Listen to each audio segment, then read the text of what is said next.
What's up, everybody? Today we're going to be taking a look at He-Man and the Masters of the Universe, Teela, Heroic Warrior Goddess, and she is from the cartoon collection.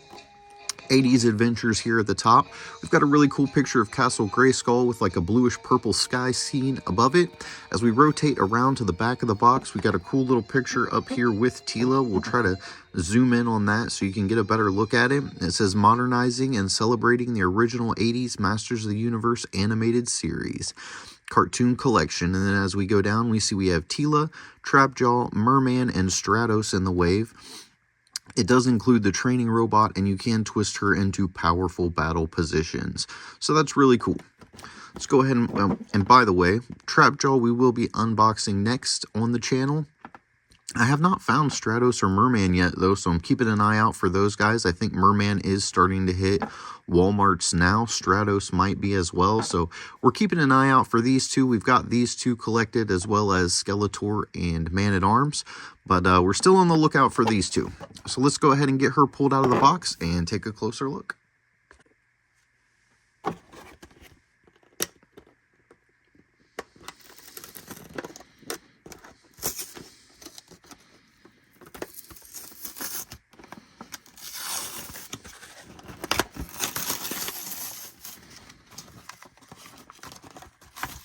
Get her little comic pulled out,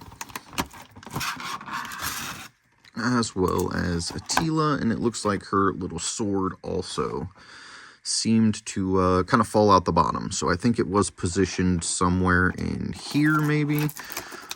Not exactly sure, but it did fall out the bottom. So there's her sword. We'll get to that in just a minute. It looks like she's got a little shield here that I not banded in.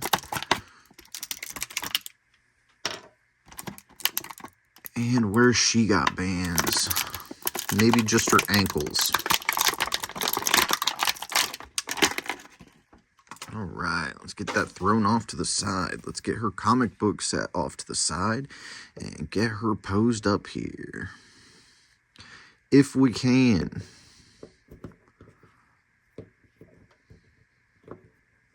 As you guys know, if you've been following the channel at all, I have not unboxed a whole lot of these female figures. But there she is, pulled out of the box. We're going to go ahead and get her accessories set up with her, take a quick look at her comic book. Then we're going to go over her articulation, compare her with a couple other figures, and then go over our final thoughts. So there is Teela pulled out of the box, and you can see she comes with her standard sword and shield, which are especially dulled down to have that cartoon-like reference. We've basically taken away almost all detail and left everything very flat and plain. And I don't mean we as in I didn't design this character, obviously. Mattel Creations has dumbed this character down, so to speak, and just kind of took out all of the extra detail and flair just to kind of get it back to that original 80s cartoon. And I think that they did a great job with Teela. The shield looks great. Her little sword looks great. It is very pliable, though, so it did have a little bit of a hard time getting in her hand. Even as thick as the handle is, it just bends very easy. You can see it's kind of a rubbery plastic, so a little bit different than what I'm used to as far as swords and stuff like that normally come with these characters, but it was able to mush into her hand, and now that it's in there, she's got a really good hold on it, so I'm really happy with that. The accessories that she came with are really good. We're going to go ahead and take a look at her comic book now. So here it is. It says Masters of the Universe Time's End, and it looks like maybe we have a little bit of off-center stapling here, so we'll have to see when we open that up. But really cool picture of Trapjaw. You know, he's one of my favorites. If you follow the channel, you know Trapjaw's one of my favorite dudes in Motu. And then here we have Teela looking like Teela should look. I'm going to open her up. We're not going to go over every single part of the book. I'll just kind of stop on each page for a little bit just so you can get an idea of what's going on. If you want to stop it and you are able to read it, feel free to go right ahead and do that. Looks like they're in Preternia here. We can see some dinos. That's pretty interesting. It looks here almost like Teela and Trapjaw are working together, or maybe they were working together. I don't know. But looks like they both made it out alive, and Trapjaw appears to be in the stocks down here with Skeletor, so we'll have to see how that goes. Oh, I just knocked her over. But there's her little comic book, and then here again on the back is the wave. Trapjaw will be coming next in the Motu section. Another thing that we'll take just a quick little look at is the training robot. Now, his arms do move. You can move the arms up and down to position them a little bit. It would have been cool if they would have put a little tiny flight stand or something for this guy to be on, or even a little loop so you could hang it from a piece of string or something to make it look like it was floating. It also has no paint detail. It's just a solid gray color, kind of a metallic gray, the same as her sword. I'm not opposed to that. It's okay. It would have been cool if they would have put a little extra detail and, like I said, a way for this to stand, because otherwise it's just going to lean on the ground sort of like that. And we know that these training robots were kind of hovering, flying things. So cool that they included it, though. I just wish there was some way to kind of pose it up with her. As far as her articulation goes, let's go ahead and get this sword out of her hand. We'll go ahead and take the shield out of her hand. And as you can see, she holds on to the shield nicely. And get that removed. And as far as her articulation, she can look to the left, she can look to the right, she can look up about that far, and she can look down about that far. Pretty standard stuff for an Origins female character. Her arms can go up to there. They will rotate. You can spin them all the way around. We do have a single jointed elbow cut here, and her elbow can also swivel. As we come down to her hand, you can see that her hand will also swivel, and there is a joint cut right there. So it can bend slightly inward, and it can bend slightly outward. That is a stiff joint, though. We'll have to work that one into place a little bit more. She does come apart at the waist. As you can see, it spins here, and the bottom of her top piece is not attached, and that does allow her to spin all the way around. As far as the splits go, she can go all the way out. We know Teela can do a split. She's a master ninja. She is a fierce fighter. When it comes to her knees, she has the single jointed knee, and it bends about 90 degrees right there. We do have a boot cut at the top of the boot right above the fur, as well as a ankle pivot. She can point her toe down, she can point her toe up, and it will rock side to side. Kind of a crazy move stance that she's got going on here, the Teela power stance. But yeah, there she is. What do you guys think? Now, this golden piece is removable. I've seen on other people's videos that they have been able to heat this up and take this piece off.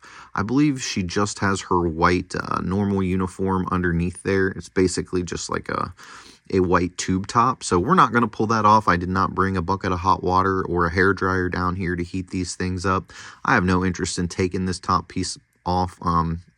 Obviously, I'm going to display her with it on there. That's how she should come. That is how Teela looked. So maybe if you were doing a custom, you'd want to get rid of this, and maybe you could make a Queen Marlena something out of the kind of tube top that she's wearing. Always an option.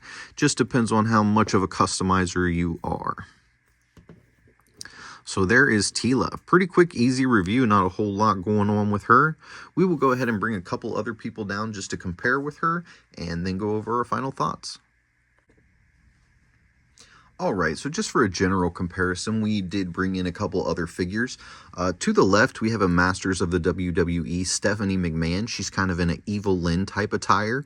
So just as far as another female figure, she's the one that I had down here out of an Origins style body. So I thought she'd be good to compare with Teela. And as you can see, they basically reuse a lot of similar parts, hands, elbows, stuff like that. The bodies are basically the exact same size and put together the same way. And then we have a Skeletor over here, which you can see is a much beefier figure. If we look at the ladies, if we can get Teela to stand. If we look at the ladies, we can see that they have pretty thin arms. They're smaller type figures. Stephanie McMahon might be looking a little smaller just due to the black, but she is the same size as Teela, as well as this might be making her chest stick out a little bit more just because of this extra rubber piece where hers is just flat sculpted on there. But then if we turn old Skeletor to the side, you can see the difference here between the male and female characters. Skeletor's got a much bigger bicep, all around bigger character. So they scaled them together good as far as that goes. The male characters were always big and giant in the Masters of the Universe line. This Skeletor is from the Stranger Things 2-pack. He came with the Demogorgon. So if he looks a little off color, that's why. He is a little bit more muted blue, and then he kind of has a metallic purple. The Demogorgon 2-pack with Skeletor, this is one of my favorite Skeletors. I love the tones of the skin. I love the face. I know it is a reused sculpt, but I feel like this paint works a lot better on it as far as that goes. But go check that video out, the Skeletor Demogorgon 2-pack, great video. But just wanted to pull him in here for a quick comparison so you could see the difference between the male figures and the female figures in the Origins line, if that's something that you're into. We do have the cartoon collection Skeletor, and as soon as I get done with Trapjaw, I will more than likely be doing the Skeletor, because he is also a really awesome figure. As far as Skeletor goes, the cartoon collection Skeletor is going to be up there towards the top of my list as far as favorites in the Origins style bodies. I'm going to go ahead and get these two guys out of here. We're going to go over our final thoughts of Teela, and that'll be it. All right, so as far as the ladies of the cartoon collection, I'm going to give Teela the definite thumbs up. I think they did a great job on her. Her face looks really good. Her hair looks really good. They even got little eyelashes sculpted in there. So I feel like they did an excellent job. And as far as these characters, just keeping them at the basics, I feel like is a really good move. They really are reminiscent of the cartoon. Her face might be a little more detailed than what it probably should be for the cartoon, but it is a really good looking face. They did a great job on there. One thing I did forget to check, her tiara does not come off. So to note, the tiara does not come off. This gold piece will come off if you so choose. And the wrist bracers will not come off as well. They are also molded onto part of the arm. Yeah, those are not coming off. So Teela, as well as the whole cartoon collection thus far, is a big win in my book. I think they're great. Let me know what you guys think down in the comments. Don't forget to tell someone you love them. Have a blessed day, and we'll see you next time.